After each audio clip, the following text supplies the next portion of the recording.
आणि रेल्वे मंत्री अश्विनी वैष्णवजी यांचे मनापासून आभार मानतो। मागच्या काळात आम्ही हे ठरवलं होतं की मुंबईमध्ये ज्या लोकल ट्रेन्स आहेत त्याही मेट्रोसारख्या आधुनिक आणि AC तयार करायच्या आणि त्या संदर्भातला निर्णय झाला होता। परंतु ज्या गतीनं ते काम सुरू होतं त्या गतीनं 2030च्या पूर्वी आपल्याला ट्रेन मिळू शकल्या नसत्या। त्यामुळे मध्यंतरी एक बैठक केंद्रीय मंत्र्यांसोबत झाली आणि त्यानंतर त्यांनी केंद्र सरकारमध्ये निर्णय केला आणि केंद्र सरकारच्या ज्या 3 महत्त्वाच्या कोच फॅक्टरीज आहेत त्या ठिकाणी अत्यंत वेगाने या ट्रेन्स तयार करण्याचा त्यांनी निर्णय घेतला आहे आणि प्रयत्न आहे की यातली पहिली मालिका ट्रेन्सची ही 2027 मध्ये यावी आणि त्यानंतर पुढच्या 2 वर्षामध्ये 2029-30 पर्यंत मुंबईच्या सगळ्या लोकल मेट्रोसारख्या आधुनिक, स्वच्छ, सुंदर आणि AC व्हाव्यात। आणि पुन्हा एकदा सांगतो, AC झाल्या तरी सेकंड क्लासचं फेअर वाढणार नाही आहे। त्यामुळे मुंबईकरांना एक मोठा दिलासा या माध्यमातून मिळणार आहे। अनेक वेळा मुंबईकर म्हणायचे की तुम्ही सुंदर मेट्रो केल्या, त्यात प्रवास करताना छान वाटतं, पण लोकलचं काय, त्या जुन्याच ट्रेन आहेत। तर आता ती खंत दूर होणार आहे आणि देशातली आधुनिक अशा प्रकारची ही पद्धती या ठिकाणी मिळते।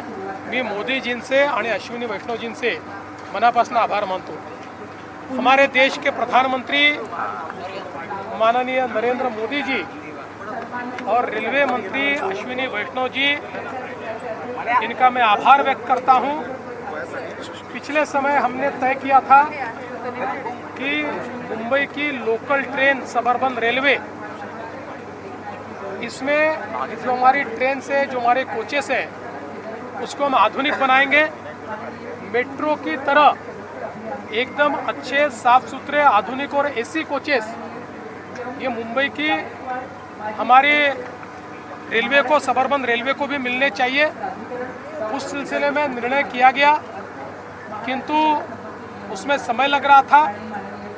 केंद्रीय मंत्री अश्विनी वैष्णव जी ने कल ही निर्णय किया कि जो हमारी केंद्र सरकार की आधुनिक रेलवे कोच फैक्ट्रीज है, जहां वंदे भारत ट्रेन बन रही है, वो 3 फैक्ट्रीज में अब तेजी से इन ट्रेन्स का निर्माण होगा, इन कोचेस का निर्माण होगा और इसकी फर्स्ट सीरीज 2027 में आएगी और 2029-30 तक मुंबई की सभी सबअर्बन ट्रेनें ये मेट्रो जैसी सुंदर, साफ सुथरी और AC होगी और सेकंड क्लास AC का फेयर नहीं बढ़ेगा, ये तय किया गया है।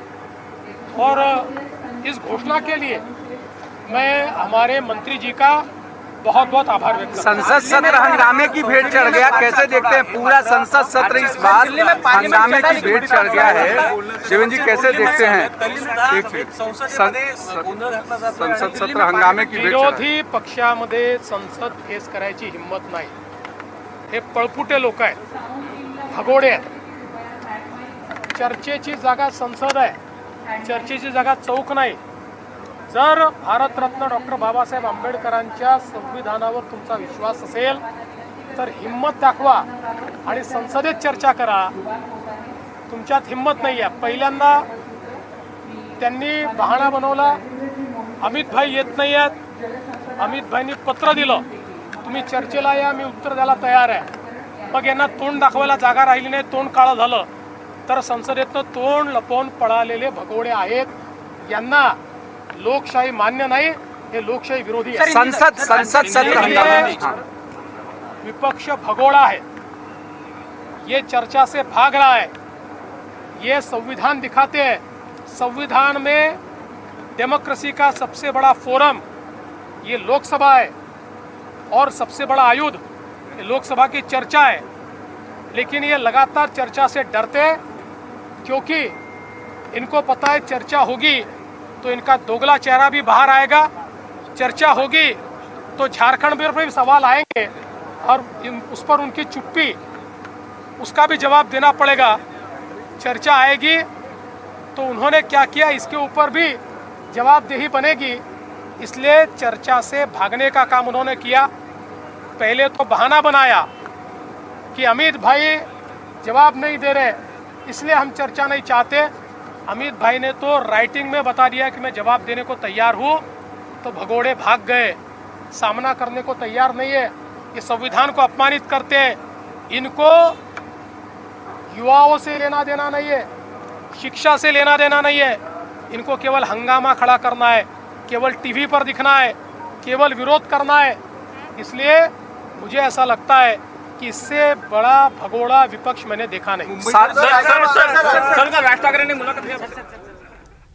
आपण बघितलं मुख्यमंत्री देवेंद्र फडणवीस बोलत होते। हिम्मत दाखवा आणि संसदेत चर्चा करा असं थेट आव्हान त्यांनी विरोधी पक्षांना दिलेलं आहे। विरोधकांना लोकशाही अमान्य असल्याचं त्यांनी म्हटलं, ते संविधानाचा अपमान करत असल्याचं देखील मुख्यमंत्री देवेंद्र फडणवीस म्हणाले आहेत। आणि सोबतच आज मुंबईतल्या प्रकल्पांबद्दल त्यांनी भाष्य केलेलं आहे। 2029-30 पर्यंत मुंबईतल्या सगळ्या लोकल्स एसी होतील आणि मुख्यतः कोणत्याही पद्धतीची विशेष भाडेवाढ होणार नाही असं देखील मुख्यमंत्र्यांनी स्पष्ट केलेलं आहे।